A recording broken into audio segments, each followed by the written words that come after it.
ఆయన గెలుస్తాడనుకున్నారు. నియోజకవర్గంలో ప్రజలు కూడా భావించారు ఆయన దగ్గర విషయం ఉంది. అలాగే అభివృద్ధి పనులు కూడా చేశారు.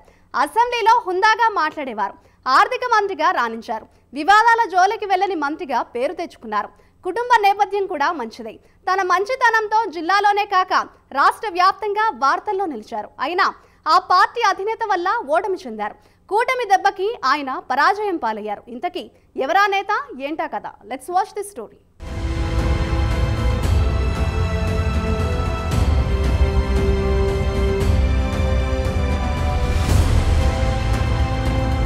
తాజా ఏపీ ఎన్నికల్లో వైసీపీ అధినేత జగన్ చేసిన ప్రజా వ్యతిరేక పనులకు పార్టీతో పాటు ఆయన మంత్రివర్గంలోని పేరున్నవారు కూడా ఓటమి చవిచూశారు.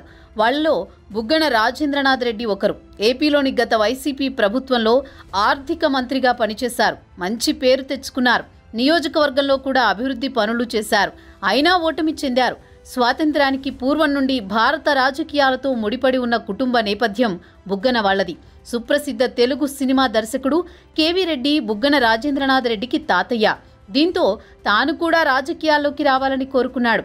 తన కుటుంబ వారసత్వాన్ని అనుసరించడానికి రాజకీయ రంగంలోకి అడుగుపెట్టారు. బేతంచెర్ల గ్రామ పంచాయతీకి వరుసగా 2 పర్యాయాలు సర్పంచ్గా పనిచేశారు. 2014లో ఆంధ్రప్రదేశ్ శాసనసభ ఎన్నికల్లో వైసీపీ తరపున డోన్ నుంచి పోటీ చేసి విజయం సాధించారు. 2016 నుంచి 19 మధ్యకాలంలో ఆంధ్రప్రదేశ్ శాసనసభ పబ్లిక్ అకౌంట్స్ కమిటీ చైర్మన్గా పనిచేశారు. అప్పటి వరకు పీఎస్సీ చైర్మన్గా ఉన్న భూమా నాగిరెడ్డి మరణించడంతో ఆ పదవికి పోటీ ఎక్కువైంది. నాటి వైసీపీ జగ్గంపేట ఎమ్మెల్యే జ్యోతుల నెహ్రూ కూడా ఆ పదవి కావాలని కోరుకున్నారు. కానీ ఉన్నత విద్యావంతుడైన విషయ పరిజ్ఞానమున్న బుగ్గన రాజేంద్రనాథ్ రెడ్డికే పీఎస్సీ పదవి ఇప్పించారు జగన్.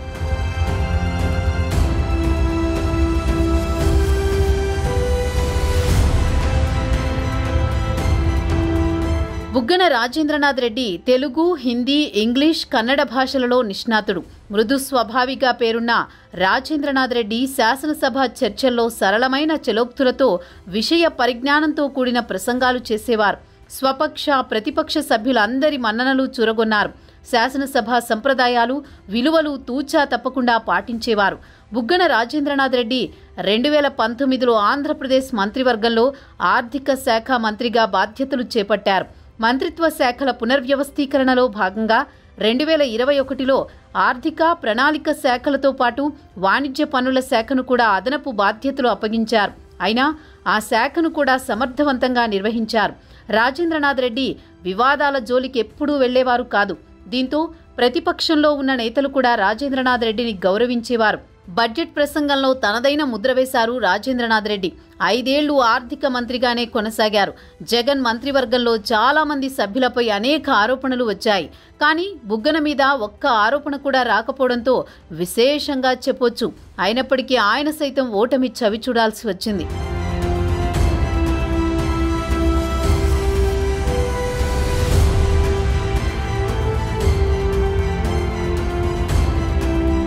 ఎవరో జ్వాలను రగిలించారు, వేరెవరో దానికి బలి అయినారు. 1964లో డాక్టర్ చక్రవర్తి చిత్రానికి ఆత్రేయ రాసిన ఈ పాట ఆ రోజుల్లో శ్రోతల హృదయాలను ద్రవింపజేసేది. ఇప్పుడు ఈ పాటకి బుగ్గన రాజేంద్రనాథ్ రెడ్డికి పోలికలున్నట్టు తెలుస్తోంది. వైసీపీ ప్రభుత్వం జగన్ చేసిన పనులకు బుగ్గన బలయ్యారు. వాస్తవంగా బుగ్గన రాజేంద్రనాథ్ రెడ్డిపై ఎలాంటి అవినీతి ఆరోపణలు లేవు. కానీ సునామీ వచ్చినప్పుడు చెట్లు చేమలు తేడా ఉండదు. అలానే తాజాగా ఏపీలో వచ్చిన కూటమి సునామీలో బుగ్గన మట్టి కరవక తప్పలేదు.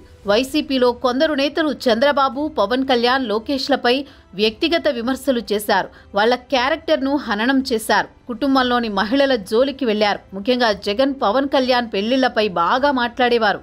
దీంతో వాళ్ల అభిమానులలో కసి పెరిగింది. నిజం చెప్పాలంటే 2019 ఎన్నికల్లో మెగా అభిమానులు చాలా మంది వైసీపీకి ఓటు వేశారు. అప్పటికి పవన్ కళ్యాణ్ మీద అంతగా నమ్మకం కుదరలేదు. దీంతో అభిమానులు జనసేన పట్ల పెద్దగా ఆకర్షితులు కాలేదు.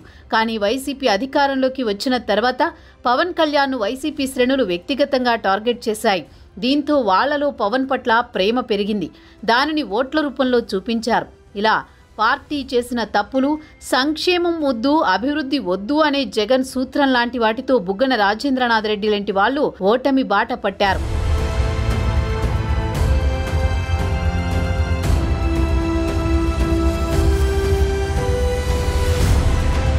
బుగ్గన రాజేంద్రనాథ్ రెడ్డి చేసిన అభివృద్ధి పనులు కూడా జనం మర్చిపోయేటంత విధంగా వైసీపీ ప్రభుత్వంపై వ్యతిరేకత చూపారు ప్రజలు.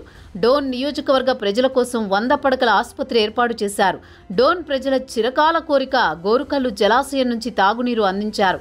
350 కోట్ల రూపాయలతో డోన్ నియోజకవర్గంలో ఇంటింటికి తాగునీరు వసతి కల్పించారు. 750 కోట్లతో బేతంచెర్ల డోన్ వరకు జాతీయ రహదారి నిర్మించారు. మద్దిలేటి పుణ్యక్షేత్రానికి 50 కోట్ల రూపాయలతో అభివృద్ధి చేసి రాష్ట్రంలోని ప్రధాన ఆలయాలలో ఒకటిగా మార్చారు.